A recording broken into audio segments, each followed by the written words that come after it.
بے شک اللہ تعالیٰ اپنے بندوں پر 70 ماؤں سے زیادہ مہربان ہے۔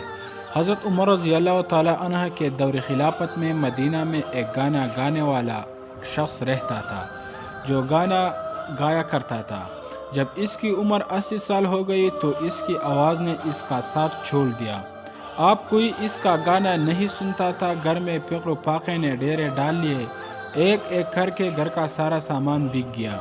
آخر تنگ آ کر وہ شخص جنت البقیع میں گیا اور بے اختیار اللہ کو پکارنے لگا، یا اللہ، آپ تجھے پکارنے کے سوا کوئی راستہ نہیں، مجھے بھوک ہے، میرے گھر والے پریشان ہیں، یا اللہ آپ مجھے کوئی نہیں سنتا، یا اللہ تو میرے سن لو، یا اللہ تو میرے سن لو، میں تنگ دست ہو، تیرے سوا میرے حال سے کوئی واقف نہیں۔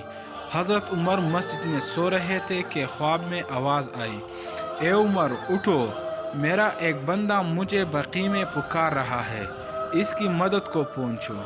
حضرت عمر رضی اللہ تعالی عنہ نے جب یہ سنا تو ننگے سر ننگے پیر جنت البقیع کی طرف دوڑے۔ دیکھتے ہیں کہ جھاڑیوں کے پیچھے ایک شخص داڑیں مار مار کر رو رہا ہے۔ اس نے جب حضرت عمر کو آتے دیکھا تو بھاگنے لگا، سمجھا کہ شاید حضرت عمر کوڑا لے کر آ رہے ہیں۔ حضرت عمر نے کہا، رکو، کہاں جا رہے ہیں؟ میں تمہاری مدد کے لیے آیا ہوں۔ وہ بولا، آپ کو کس نے بھیجا؟ حضرت عمر نے کہا، جس سے تو لگائے بیٹھے ہو، مجھے اس نے تمہاری مدد کے لیے بھیجا ہے۔ یہ سننا تھا وہ شخص گھنٹوں بل گرا اور داڑیں مار مار کر رونے لگا اور کہنے لگا، یا اللہ، ساری زندگی تیری نافرمانی کی، تجھے بلائے رکھا، یاد بھی کہا تو روٹی کے لیے، اب تو نے اس پر بھی لبیک کہا اور میری مدد کے لیے اپنے اتنے عظیم بندے کو بھیجا۔ میں تیرا مجرم ہوں، یا اللہ مجھے معاف کر دے، مجھے معاف کر دے۔ یہ کہتے کہتے وہ مر گیا۔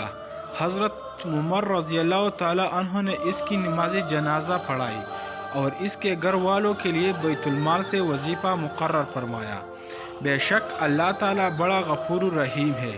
حیات الصحابہ سے یہ واقعہ نقل کیا گیا ہے۔ دوستو، اگر یہ کہانی آپ کو اچھی لگی تو چینل کو سبسکرائب کریں۔